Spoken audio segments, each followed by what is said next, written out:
Actrice et réalisatrice, Isabelle Mergo nous a quittés le 20 mars 2026 à l'âge de 67 ans. L'artiste était atteinte d'un cancer, c'est son complice de toujours, l'animateur et producteur Laurent Ruquier, qui a annoncé la triste nouvelle à l'AFP. Elle avait notamment remporté le César du meilleur premier film en 2007 pour Je vous trouve très beau.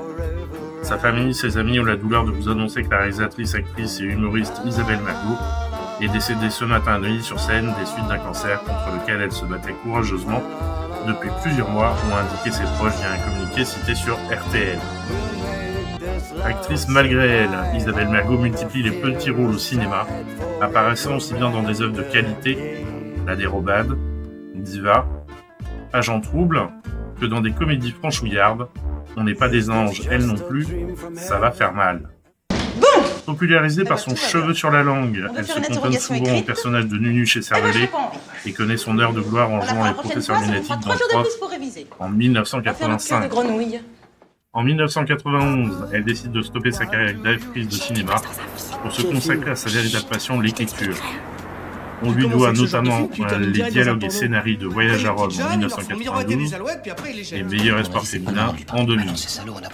Sociétaire de l'émission radiophonique Les Grosses Têtes, elle rejoint dès 1998 la bande à Ruquier, participant au programme On va se gêner sur Europe 1, avant de devenir chroniqueuse dans Ne tout essayer sur France 2.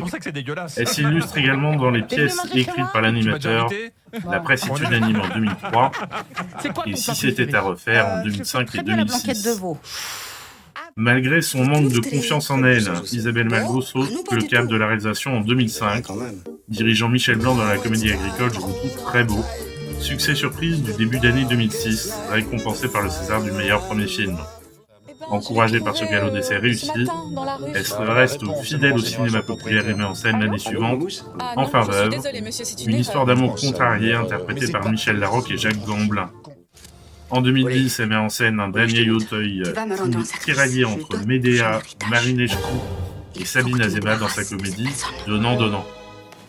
Isabelle Mergo se consacre ensuite principalement à sa carrière sur les planches, écrivant et jouant dans des pièces comme L'amour sur un plateau, Adieu je reste, Ne me regardez pas comme ça, La raison d'aimer ou encore Adieu je reste.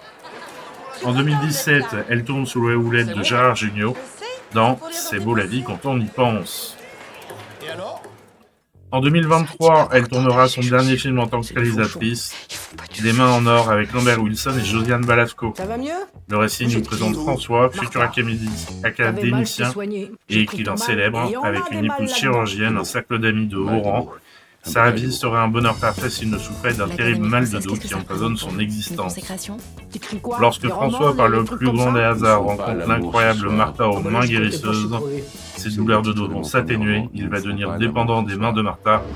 Il apaise davantage que n'importe quelle antidouleur. Entre ces deux personnages se tisse une amitié étonnante, avec l'occasion pour eux d'enfin saisir le meilleur que la vie peut leur offrir. En conclusion, on peut dire qu'au fil des rôles et des mots, Isabelle Mergo a tracé un chemin à son image, libre, drôle et résolument singulier.